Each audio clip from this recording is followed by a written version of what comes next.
¿Sabías que la forma más loca de ascenso social en la Edad Media funcionaba a través de un impuesto sobre los hijos?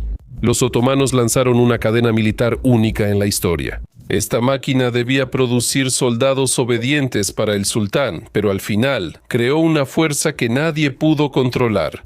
¿Cómo estaba organizado este mundo cerrado, casi sectario, desde dentro? ¿Por qué clase de infierno pasaba un recluta? ¿Cómo se entrenaba y a quién obedecía realmente un simple genízaro? Hoy analizamos el funcionamiento interno del principal proyecto militar de Oriente, desde el primer día en el duro entrenamiento hasta el final. Hola, soy Semyon y estás en el canal History Show. Y aquí exploramos el pasado sin conferencias aburridas. Suscríbete para no perderte nada y vamos al grano.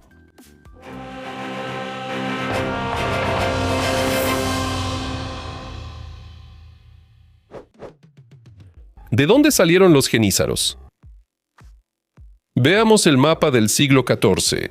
El Imperio Otomano en ese entonces era una joven y agresiva startup estatal. Al oeste de ella, Bizancio se estaba desmoronando, y al este, los restos del Imperio Mongol se estaban extinguiendo. Además, había decenas de pequeños principados turcos que a veces luchaban contra los otomanos y a veces formaban alianzas con ellos. No había fronteras claras, ni ejércitos en el sentido clásico tampoco. La principal fuerza de choque de los otomanos en ese momento eran los sipais, caballería pesada feudal. Eran excelentes guerreros, la élite, pero tenían una gran desventaja, porque cada uno tenía sus propias tierras e intereses personales. Hoy el sipahi lucha por el sultán y mañana le da igual y se va a casa a cobrar impuestos de sus campesinos. Pero el sultán necesitaba una herramienta que funcionara sin fallas y no hiciera preguntas innecesarias. Entonces, como ya se mencionó, junto a los otomanos, Bizancio estaba viviendo sus últimos días. El imperio se había reducido a unas cuantas ciudades, pero aún seguía luchando y todavía se sentía orgulloso. Durante la época de los enfrentamientos en los Balcanes, los otomanos capturaban regularmente a este tipo de personas, y en esos tiempos normalmente no se andaban con rodeos con los prisioneros. O los ejecutaban, o los vendían en los mercados de esclavos como trabajadores manuales. Y en algún momento, a los jefes de repente se les ocurrió una idea. Es un desperdicio matar o mandar a trabajar con el pico a soldados disciplinados y ya entrenados en táctica. Así es, exactamente. De los cristianos capturados formaron a los primeros genízaros.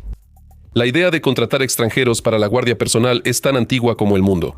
Si el guardia no sabe el idioma, no está metido en el círculo de la nobleza y no entiende las intrigas del palacio, es poco probable que te apuñale por la espalda. Simplemente no tiene otros protectores aquí, aparte de su empleador. Los historiadores todavía discuten sobre quién exactamente formalizó esto como un sistema completo. El problema es que las crónicas otomanas del siglo XIV fueron escritas por muchachos de finales del XVI. Por eso, la creación del cuerpo se le atribuye a veces al sultán Orhan, a veces a su hijo Murad I. Lo más probable es que el proyecto simplemente se estuviera probando durante años, hasta que finalmente lo plasmaron en papel. Pero sea como sea, para mediados del siglo XIV ya existía un cuerpo separado de genízaros, es decir, un nuevo ejército. Y para finales del siglo, se convirtieron en el primer verdadero ejército permanente en Europa. Recibían un salario, vivían en cuarteles y entrenaban todo el año. Nada de más levas estacionales ni milicias. Para la Baja Edad Media, esto fue un avance absoluto, pero un aparato militar así requería recursos humanos colosales. Y para resolver este problema de personal, los otomanos pusieron en marcha una cadena ininterrumpida que los abasteció de reclutas durante los siguientes 300 años. Devshirme, el impuesto de sangre. Un día normal, en algún lugar de los Balcanes, un funcionario llega al pueblo con un montón de papeles. No está aquí por los impuestos, no le interesan el dinero ni el grano, vino a llevarse a los niños. Oficialmente este procedimiento se llamaba Devshirme. Leva. Pero entre la gente se popularizó un nombre más sombrío, el impuesto de sangre. Este mecanismo se puso en marcha en algún momento a finales del siglo XIV y afectaba exclusivamente a los cristianos conquistados, griegos, serbios, búlgaros y albaneses. El imperio extrajo de manera pragmática el recurso más valioso de los territorios conquistados, el acervo genético sano, el acervo genético. Se llevaban a un chico por cada 40 casas, aunque la cifra variaba según las necesidades del frente. La edad iba de 8 a 18 años. Eran ideales para el lavado de cerebro. Seleccionaban intencionalmente a los chicos del campo. A los de la ciudad los descartaban de inmediato. Se creía que eran demasiado listos y rebeldes. En los cuarteles no se necesitaban costumbres callejeras. Ahí se valoraba la obediencia y la fuerza física. Según las reglas, estaba prohibido tocar a los hijos únicos. Pero en los lugares muchas veces ignoraban esto. La selección se hacía ahí mismo, justo en el lugar de la revisión. Evaluaban la salud, la complexión física y la inteligencia. A los más inteligentes los apartaban para la reserva de élite. Los enviaban a escuelas palaciegas para formarlos como visires, diplomáticos y gobernadores. Los demás iban a la infantería. Después, a los chicos les esperaba una marcha forzada hasta Estambul. El inspector respondía con su vida por cada niño. Cualquier fuga o muerte en el camino significaba el fin de la carrera para el escolta, o incluso de su vida. Al principio, las familias reaccionaban de manera comprensible. Hubo intentos de esconder al hijo en el bosque y de sobornar a los inspectores. Los padres vestían a propósito a los niños con harapos para que parecieran enfermos. Pero con el tiempo, el sistema demostró su eficacia. Aquí vale la pena señalar un matiz importante. Los genízaros no eran esclavos clásicos. Sí, su estatus de Kul significaba una completa sumisión al sultán, pero tenían derechos, salario y una carrera profesional. Para un adolescente campesino del siglo XIV, esto era el trato de su vida. Y ocurrió un giro absurdo. Ahora, incluso algunos musulmanes, a quienes el devshirme ni siquiera les afectaba, empezaron a darles mucho dinero a los funcionarios solo para que incluyeran a sus hijos en ese mismo reclutamiento. Porque el estatus de genízaro daba estabilidad, financiamiento estatal y poder real. De un niño de pueblo a un soldado del imperio. ¿Qué pasaba después de que los chicos llegaban a Estambul? A su alrededor había un idioma extraño, una religión ajena y un mundo completamente diferente. En la primera etapa, nadie los enviaba a los cuarteles a blandir alabardas. Primero, los niños eran repartidos entre familias campesinas turcas en Anatolia por unos 7 u 8 años. Ahí trabajaban en el campo, pastoreaban el ganado y partían leña. Aprendían el idioma turco en la mesa con la familia y el islam a través de la vida cotidiana diaria. Se producía una reprogramación gradual y para cuando regresaban a la capital, el antiguo niño serbio ya pensaba en turco y rezaba en dirección a la Meca. Luego comenzaba la segunda etapa de selección, el ingreso a los Ochimi Oglan, es decir, el cuerpo de los novatos. Aquí es donde comienza el verdadero infierno militar de 6 años. Lucha, entrenamientos de fuerza, equitación y durante el día, todo el arsenal. La disciplina se mantenía al nivel de una secta. Los supervisores y eunucos controlaban cada paso, nada de mujeres y ninguna relación personal fuera. Los cadetes vivían y entrenaban en pequeñas unidades, hortas. La horta reemplazaba a la familia. Los compañeros de combate se volvían hermanos y el comandante, un padre. Por cierto, aquí hay que romper un mito muy trillado. La cultura popular adora retratar a los genízaros como una especie de zombies con la memoria completamente atrofiada, que han olvidado hasta a su propia madre. Eso es una completa tontería. No hubo ningún borrado de la personalidad. El imperio no necesitaba soldados con amnesia. Los muchachos recordaban perfectamente sus raíces, dónde estaba su aldea natal y cómo se llamaba su padre. Y eso no les impedía en absoluto luchar por el sultán. De hecho, era todo lo contrario. Ellos conservaban un ancla psicológica bastante normal, que no les permitía volverse locos por el duro entrenamiento de cuartel. Y el toque final, la graduación. Los cadetes se alinean frente al nuevo comandante. Cada uno recibía un diploma y un borg, ese mismo gorro alto de fieltro, en el que se colgaba una pluma dependiendo del rango. Eso es todo. Ese mismo niño que lloraba en el camino desde su aldea natal desapareció para siempre, y en la formación se integraba el soldado perfecto del imperio. ¿Cómo vivían los genízaros en tiempos de paz? La mayor parte del tiempo, los genízaros en realidad no luchaban. Entre campañas, pasaban años sentados en los cuarteles de Estambul y otras grandes ciudades. Estos cuarteles no estaban en las afueras, sino en el mismo centro de la capital, justo al lado del palacio del sultán. Seguían viviendo en hortas, como antes. El estilo de vida era espartano, casi monástico, camas de madera, comedor común, una jerarquía interna estricta y entrenamientos. El principal fetiche y el objeto sagrado de cualquier genízaro era el caldero del regimiento para la comida. Kazán, suena gracioso, pero para ellos era literalmente una reliquia sagrada. Una vez al día, toda la horta se reunía alrededor del caldero para comer algo, y este era el ritual más importante de la hermandad guerrera. En los desfiles, llevaban el caldero con tanto orgullo como si fuera el arca de la alianza, y perder el caldero en combate era una vergüenza y llevaba a la disolución de la unidad. Pero si el sultán empezaba a apretar las tuercas o retrasaba el pago, los genízaros salían al patio y de manera demostrativa volteaban sus calderos boca abajo, y el sultán entendía de inmediato que la situación se había puesto peligrosa y que había comenzado un motín militar, y a este gesto, en la historia de los otomanos, volverían más de una vez. ¿Y qué hay del dinero? El salario llegaba 3 o 4 veces al año. Pagaban tan bien que incluso un simple genízaro se sentía como un rico comparado con un trabajador otomano común. Al mismo tiempo, el Estado cubría todas sus necesidades básicas de comida, vivienda y atención médica gratuita, y al final de su servicio les esperaba una excelente pensión. Entre los siglos XIV y XVI, ese era un paquete de beneficios sociales simplemente fantástico. Además, había una tradición que hacía que a los sultanes les temblara el ojo, el Julus Bakshishi, un bono por la ascensión al trono. Cada nuevo gobernante estaba obligado a dar al ejército una enorme prima, lo que se puede considerar como una compra de lealtad.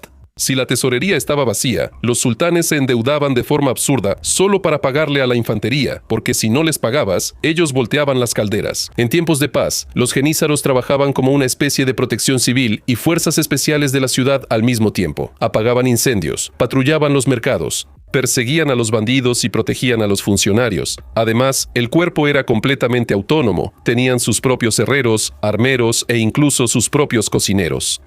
Y ahora vamos a lo más interesante, la prohibición de tener vida personal. Al principio, al genízaro se le prohibía categóricamente casarse, porque un soldado monje no tiene puntos débiles, no se le puede chantajear y no tiene en qué gastar sus recursos, salvo en el servicio. Pero el plan empezó a resquebrajarse. En el siglo XVI, las restricciones comenzaron a debilitarse. Primero, se permitió formar familias a los altos oficiales. Después, la prohibición también se levantó para los soldados rasos. Para el siglo XVII, que un genízaro estuviera casado se volvió completamente normal, y ahí surgieron consecuencias que los creadores del sistema no habían previsto. Porque un soldado casado empieza a pensar en sus hijos.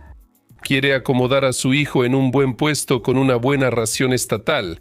Al final, la máquina militar perfecta, concebida como un contrapeso a las élites locales, se convirtió en una casta hereditaria y acomodada.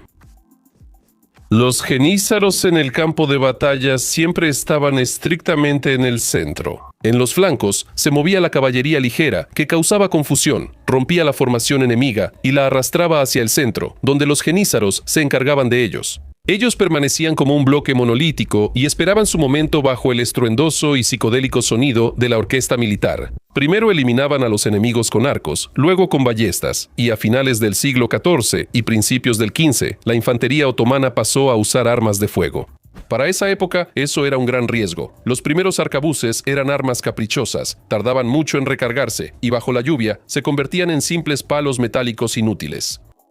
Mientras los europeos se burlaban y seguían usando ballestas, los genízaros apostaron por las armas de fuego y ganaron el premio mayor. Para principios del siglo XVI, habían perfeccionado su habilidad con los arcabuces al nivel de los deportes electrónicos. Disparaban mientras corrían, recargaban con una sola mano y lograban una cadencia de tiro impresionante. Los generales europeos escribían sobre esto en sus informes con horror contenido. Además, tenían una fuerte obsesión con las armas blancas. Los genízaros despreciaban categóricamente las picas.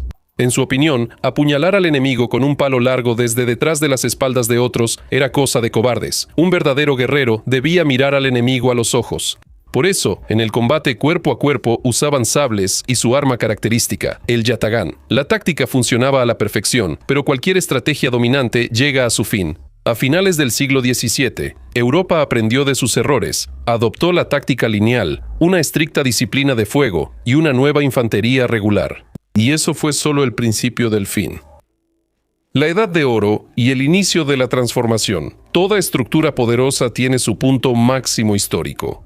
Para los genízaros, esta Edad de Oro coincidió con el reinado de Suleimán el Magnífico, 20.000 asesinos profesionales de élite.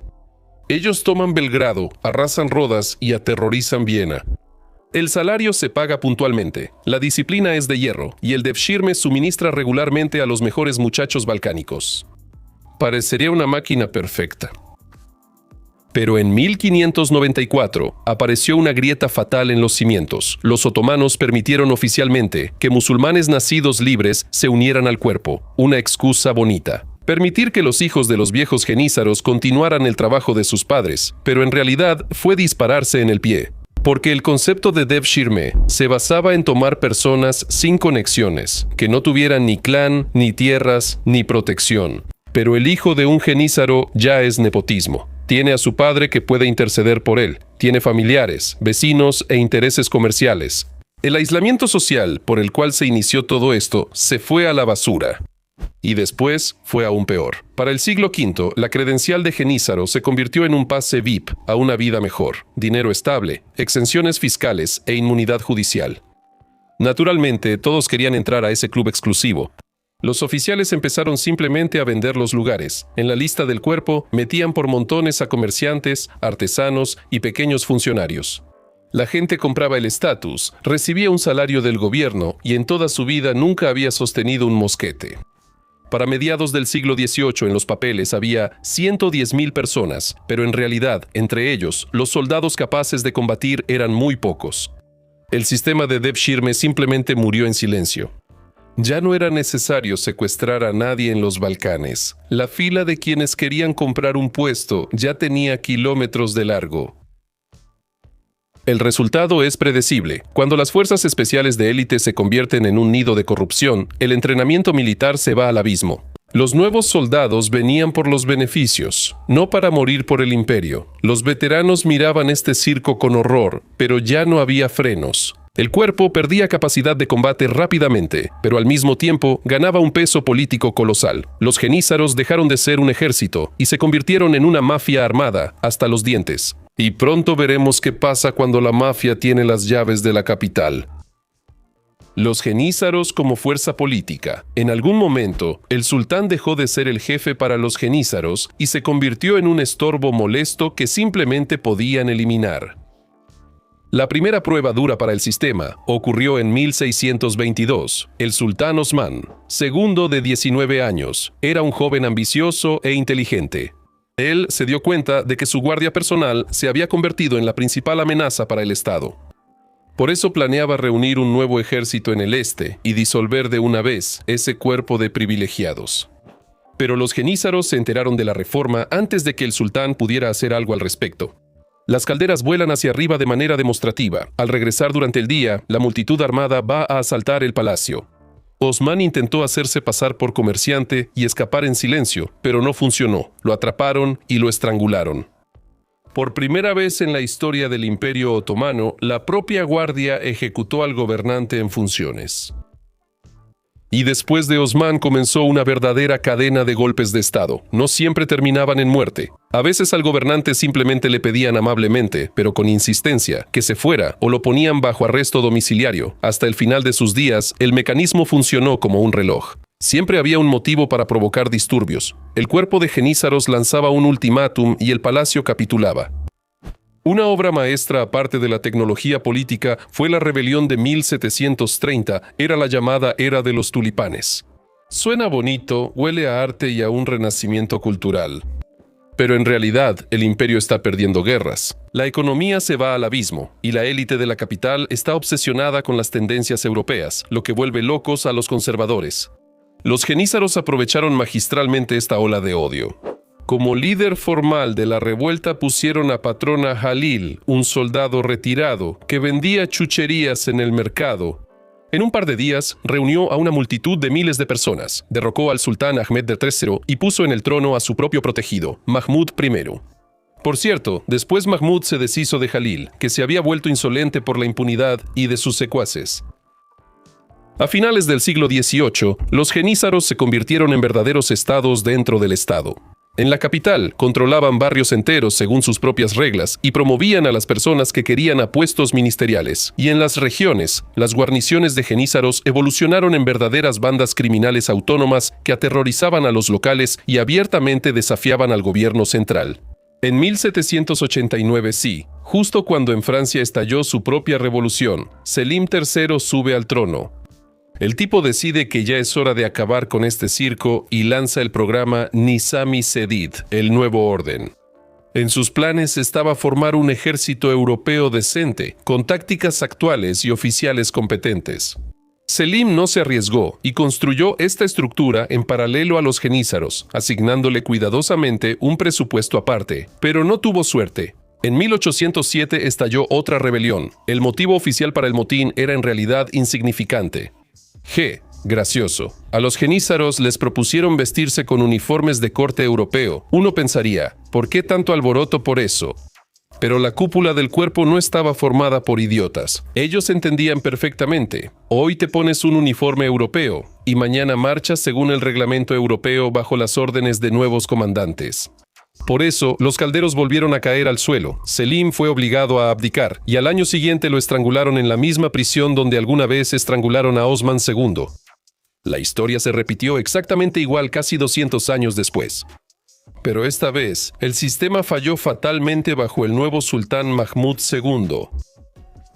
El incidente favorable de 1826 Mahmud II era un hombre de nervios de acero. Cuando ves con tus propios ojos cómo estrangulan a tu predecesor en una celda de prisión, aprendes muy rápido las reglas del juego. Mahmud subió al trono en 1808 y durante mucho tiempo se hizo pasar por el mejor amigo de los jenízaros. Pagaba a tiempo, les daba beneficios y sonreía amablemente en los desfiles. Y en las sombras, de la manera más silenciosa y metódica, preparaba su completa destrucción. Primero, se ganó el apoyo de los ulemas, los principales teólogos islámicos. Esto le quitó a los jenízaros su carta favorita, ya que ya no podían escudarse en la protección del Islam tradicional cada vez que causaban problemas. El clero ahora estaba del lado del sultán. Al mismo tiempo, Mahmud estaba fortaleciendo el ejército. En silencio, ponía a sus hombres en puestos clave, asignaba a su gente a los cargos importantes, invertía dinero en la artillería y en las unidades técnicas del ejército, donde la influencia de los jenízaros era casi nula. Creaba nuevas unidades bajo nombres neutrales y sin hacer declaraciones ruidosas. La experiencia con Selim demostró cómo terminan las presentaciones bonitas de reformas.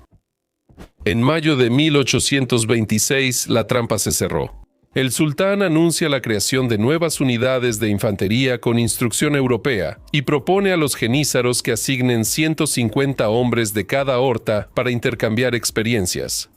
Los jenízaros reaccionaron exactamente como Mahmud esperaba. El 15 de junio, los calderos cayeron al suelo y la multitud armada se dirigió al hipódromo. Ellos esperaban un desenlace clásico. Vamos a mostrar nuestra fuerza. El palacio se asustará, echará atrás las reformas y además nos dará dinero. Pero esta vez el guión se rompió. Mahmud despliega la bandera verde del profeta, una señal inequívoca de una amenaza extrema para el Estado. Los ulemas apoyan públicamente al sultán. La gente común de Estambul sale a las calles, pero no a favor de los jenízaros, sino en su contra. La ciudad estaba tan cansada de su extorsión y anarquía que los ciudadanos tomaron las armas ellos mismos y fueron a acabar con la élite de ayer. Y luego hablaron los cañones. El sultán había reunido la artillería cerca de los cuarteles de los jenízaros con anticipación. Cuando comenzó el bombardeo, los rebeldes entendieron que estaban atrapados. Los que intentaban escapar se encontraban con la multitud enfurecida de ciudadanos y los que se quedaban se quemaban vivos adentro. Como resultado, hubo entre 4 y 10.000 muertos. El 17 de junio de 1826, el cuerpo fue oficialmente eliminado de la historia. La misma palabra jenízaro fue prohibida, los cuarteles fueron demolidos y los archivos quemados. Legado. La principal paradoja histórica de los jenízaros es que ellos al mismo tiempo crearon el Imperio Otomano y lo enterraron. Sin este ejército, que no tenía equivalente en Europa, los otomanos nunca habrían tomado Constantinopla, ni se habrían convertido en los hegemones de Eurasia. Pero esos mismos soldados ideales, al convertirse en una mafia intocable, sofocaron por completo cualquier intento del país de modernizarse. Mientras Europa daba un salto tecnológico y militar, los jenízaros asesinaban a los sultanes reformistas y arrastraban al Estado de vuelta a la Edad Media, provocando un atraso catastrófico para el imperio. Y aún así, detrás de la gran política, los sangrientos golpes de Estado y la dura herencia otomana, está la historia de miles de esos mismos muchachos campesinos que durante 300 años fueron arrancados de sus hogares. Los convertían en un arma ciega. Sobrevivían en los cuarteles, envejecían en tierras ajenas y sacaban de este duro sistema todo lo que podían, mientras el sistema los exprimía hasta la última gota. Bueno, eso es todo de mi parte. Si les gustó el tema, suscríbanse al canal y denle like. Así los algoritmos entienden que hacemos contenido de calidad. Y nos vemos en el próximo episodio. Adiós a todos.